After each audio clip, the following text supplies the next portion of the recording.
Hello guys, welcome back to my YouTube channel cyber advice with a new topic. So guys, आज की इस video के अंदर हम बात करने वाले हैं सहारा रिफंड पोर्टल से जुड़ी जानकारी के बारे में। तो गाइस, सहारा रिफंड पोर्टल में काफ़ी लोगों का इन्वेस्टमेंट है और अब एक नई उम्मीद आ गई है माननीय सुप्रीम कोर्ट के ऑर्डर से कि अब जो है धीरे धीरे उन सभी डिपॉजिटर्स का पैसा धीरे धीरे वापस निकल जाएगा। लेकिन डिपॉजिटर्स को ऑनलाइन एक फॉर्म भरने का ऑप्शन दिया गया है। तो गाइज, ऑनलाइन फॉर्म भरने से रिलेटेड डिपॉजिटर्स के मन में काफ़ी सारे सवाल आ सकते हैं जो कि गवर्नमेंट की वेबसाइट पर दिए गए हैं और सवाल के साथ जवाब भी दिया गया है। तो उसी की कॉपी मेरे पास है जो कि मैं अभी इस वीडियो में आपको उस पोर्टल से रिलेटेड यानी कि सहारा इंडिया के पोर्टल से रिलेटेड जानकारी दूंगा कि क्या क्या समस्या आ सकती है, आपको क्या क्या मन में विचार हो सकता है आपके फॉर्म भरने से पहले। तो फॉर्म भरने से पहले ये वीडियो जरूर देख लें और अगर आप एक डिपॉजिटर हैं या फिर किसी का फॉर्म भरना चाहते हैं तो ये वीडियो बिल्कुल ध्यान से और पूरा एंड तक देखें। आपके मन में जितनी भी शंकाएं हैं वो डेफिनेटली दूर हो जाएंगी।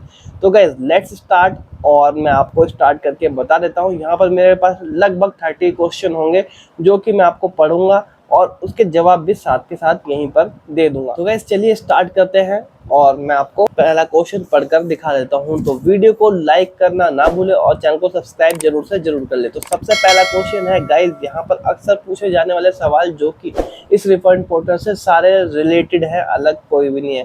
तो सबसे पहले जो सवाल आता है कि CRS पोर्टल जो बनाया गया है सहारा रिफंड पोर्टल, वो है क्या।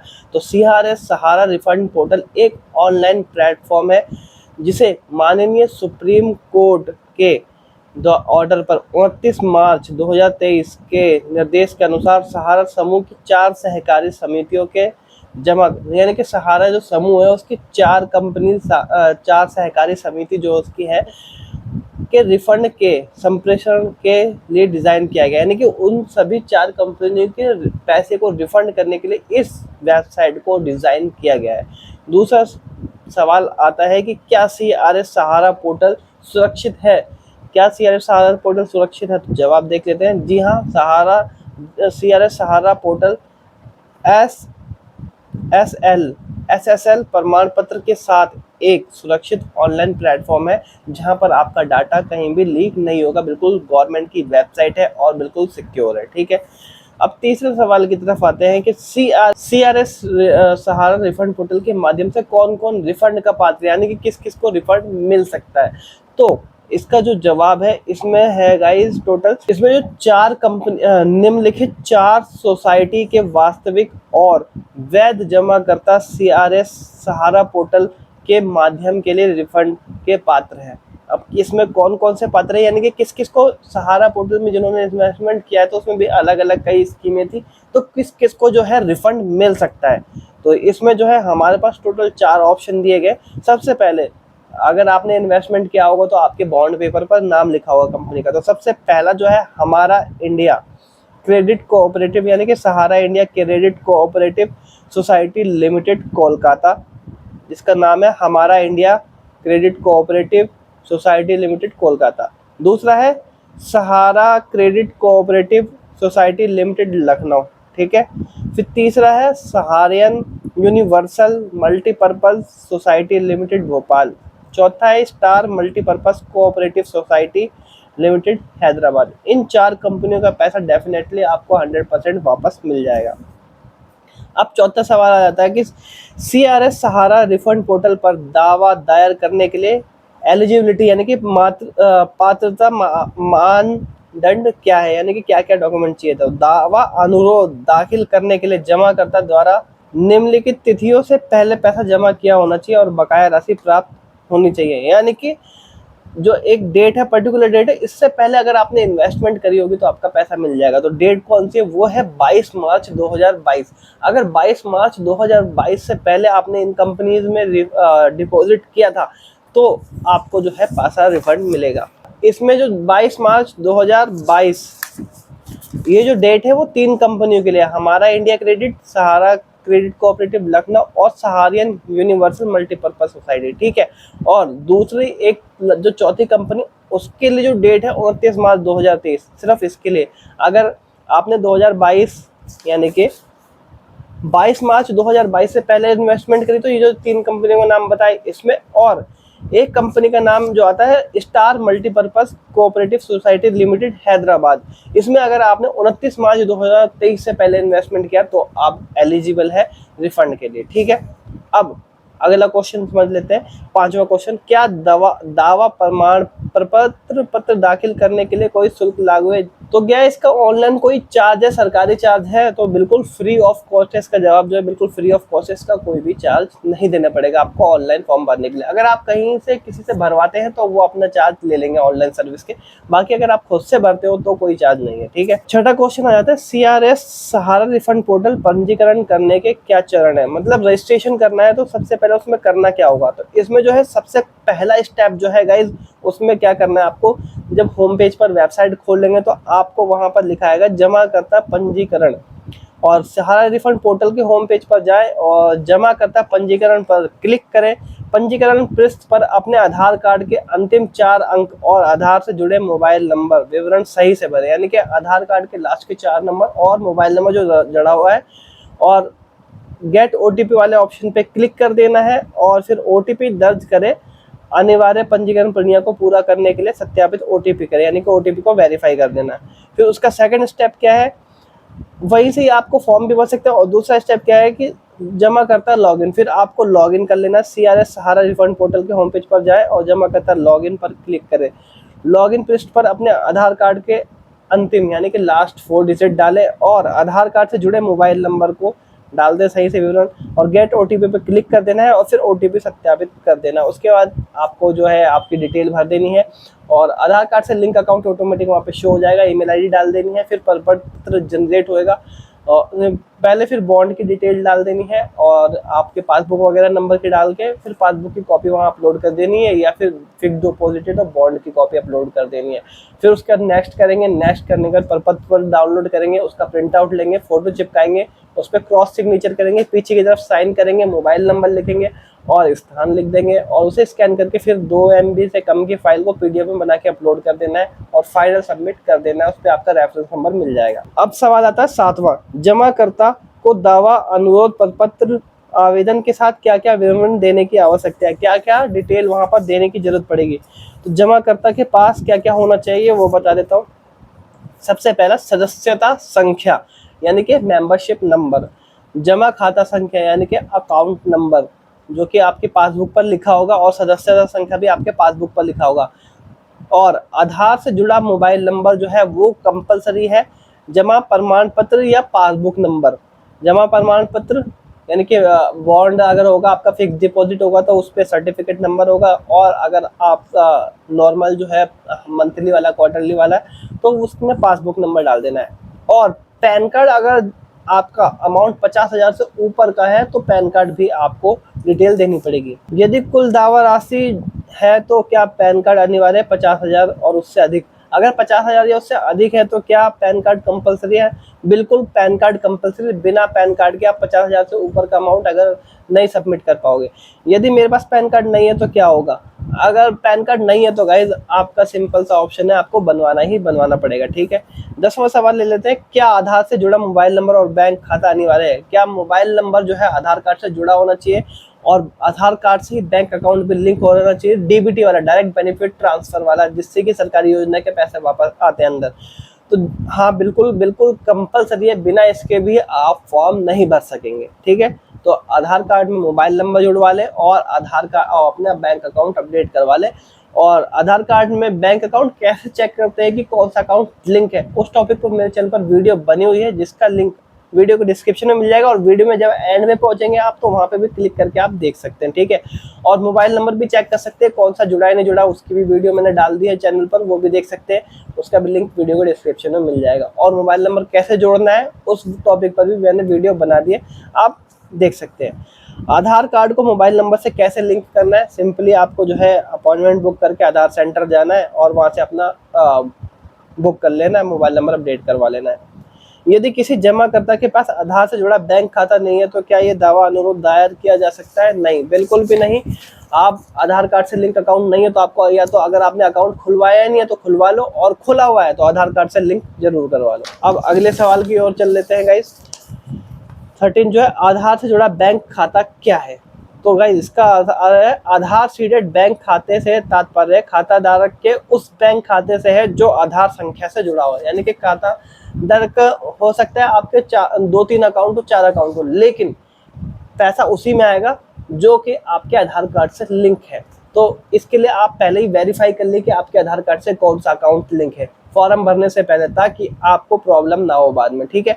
ताकि हो सकता है बाई चांस आपका वो बैंक अकाउंट बंद हो तो आप उसे चेंज करवा सकते हैं। तो मेरे चैनल पर दोनों ही टॉपिक है, चेक कैसे करना है आधार कार्ड से कौन सा अकाउंट लिंक है और कैसे अकाउंट नंबर को जोड़ना है, ठीक है। तो आप वो देख सकते हैं, लिंक वीडियो के डिस्क्रिप्शन में मिल जाएगा। अब आते हैं बैंक खाते के सीडिंग, आधार सीडिंग की जांच कैसे करें।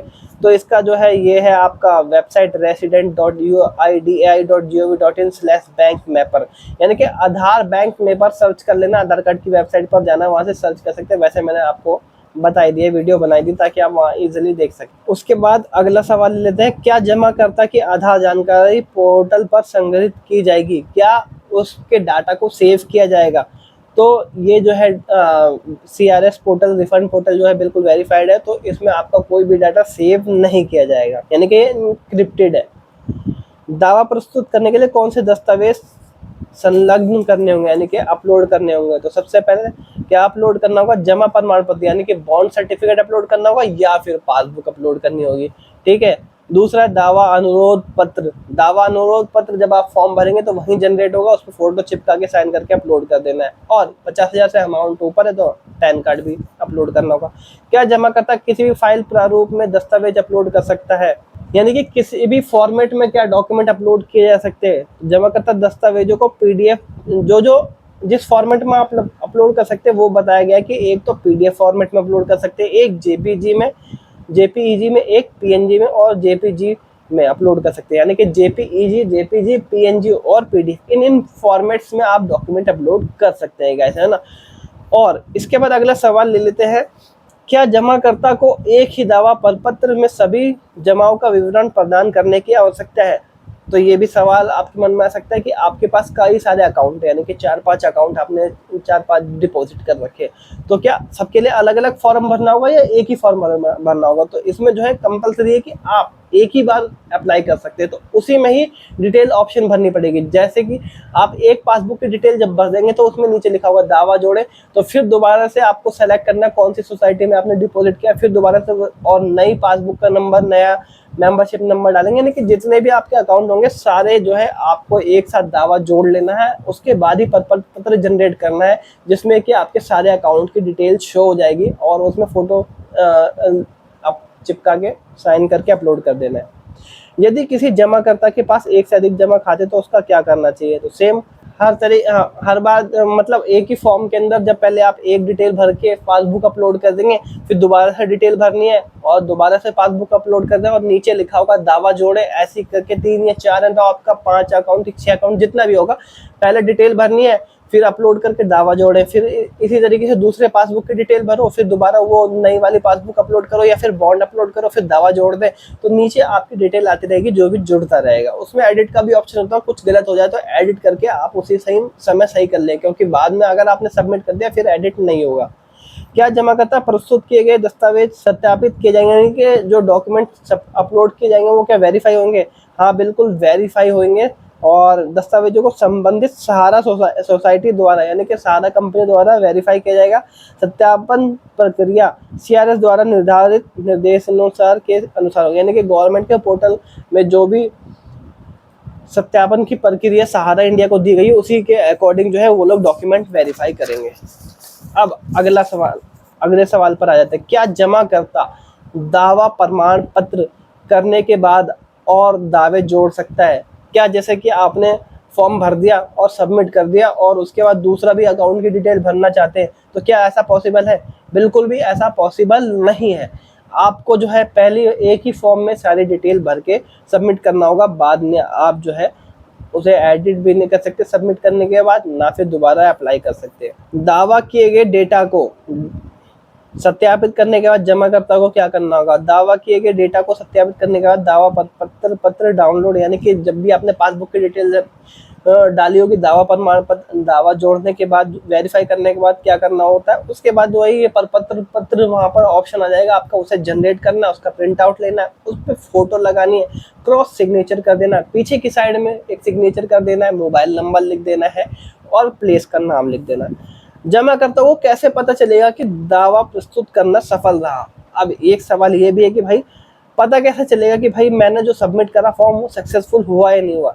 तो दावा सफलतापूर्वक प्रस्तुत करने पर पोर्टल पर एक रिसिप्ट संख्या दिखाई देगी और पुष्टि के लिए जमाकर्ता के पंजीकरण मोबाइल पर एसएमएस भेजा जाएगा। अभी तक जो भी मैंने फॉर्म अप्लाई करा मैसेज तो नहीं आ रहे, लेकिन जहाँ डिस्प्ले पर जो है रेफरेंस नंबर आ जा रहा है, तो आप उसकी फोटो खींच ले और उसका प्रिंट आउट जरूर ले ले फॉर्म भरने के बाद। अगला सवाल ले लेते हैं, सहारा सोसाइटी को दावे का सत्यापन करने में कितना समय लगेगा? यानी कि जो आपने फॉर्म भरा उसको वेरीफाई करने में कितना टाइम लगेगा? तो दावा प्रस्तुत करने के 30 दिन के अंदर अंदर जो है सहारा सोसाइटी यानी कि सहारा कंपनी आपके फॉर्म को वेरीफाई करेगी और क्रिया करेगी। उसके बाद क्या होगा, सहारा सोसाइटी द्वारा सत्यापन के बाद जमाकर्ता के दावे पर कौन कार्रवाई करेंगे? यानी कि 30 दिन के अंदर तो भाई सहारा कंपनी ने आपका फॉर्म वेरीफाई कर दिया और 45 दिन का गवर्नमेंट ने टाइम दिया, उसके बाद जो 15 दिन का टाइम वो कौन लेगा? तो भाई जमाकर्ता को पैसा उसके बाद सहारा इंडिया के सत्यापन के बाद यानी कि 30 दिन का जो टाइम लेगा वो सहारा कंपनी वेरीफाई करेगी। उसके बाद जो है अधिकृत सत्यापन करता और जो भी रजिस्टर्ड ऑफिसर होंगे और सीआरएस आपके दावे पर अगले 15 दिनों में कार्रवाई करेंगे। यानी कि सीआरएस पोर्टल जिन्होंने भी क्रिएट करा है उनके ऑफिसर जो है फिर 15 दिन का टाइम वो लेंगे, फिर उसके बाद ही आपका पैसा रिफंड आएगा। जमाकर्ता को कैसे पता चलेगा कि दावा अनुरोध स्वीकृत हुआ या नहीं है? यानी कि आपका फॉर्म एक्सेप्ट हुआ या नहीं हुआ, ये कैसे पता चलेगा? तो जमाकर्ता को इस संबंध में एसएमएस के माध्यम से एक अधिसूचना प्राप्त होगी। यानी कि 45 डेज के बाद आपके पास मैसेज आ जाएगा कि भाई आपका फॉर्म एक्सेप्ट हुआ या फिर रिजेक्ट हो गया। जमाकर्ता को रिफंड दावा की गई राशि कैसे प्राप्त होगी? तो भाई पैसा कैसे मिलेगा? तो यहाँ पर लिखा है दावा की गई राशि का रिफंड सफल दावा प्रस्तुत करने की डेट से तारीख से 45 दिनों के बाद सीधे जमाकर्ता के आधार से जुड़े बैंक अकाउंट में, यानी कि जो आपके आधार कार्ड से लिंक अकाउंट है ना, सीधा उसी में 45 दिनों के बाद क्रेडिट कर दिया जाएगा। दावा दाखिल करने की प्रक्रिया के दौरान सहायता के लिए जमाकर्ता को किससे संपर्क करना चाहिए? यानी कि अगर आपको कुछ समझ में नहीं आ रहा तो क्या कस्टमर केयर है इसका? तो जी हाँ बिल्कुल, इसका कस्टमर केयर नंबर है चारों कंपनियों के, टोल फ्री नंबर आप नोट डाउन कर लो, मैं स्क्रीन पे भी दे रहा हूँ। टोल फ्री नंबर है 1800। अगर आपको फॉर्म भरने में कोई भी दिक्कत आ रही, कोई भी समस्या आ रही, कुछ समझ नहीं आ रहा तो आप फोन करके पूछ सकते हो या फिर मुझसे भी आप कमेंट करके पूछ सकते हो। तो 1800-103-6891 एक तो नंबर ये है, दूसरा नंबर है 1800-103-6893। काफी बिजी चलेंगे तो आपको 2-3 बार 4 बार कॉल करना पड़ेगा।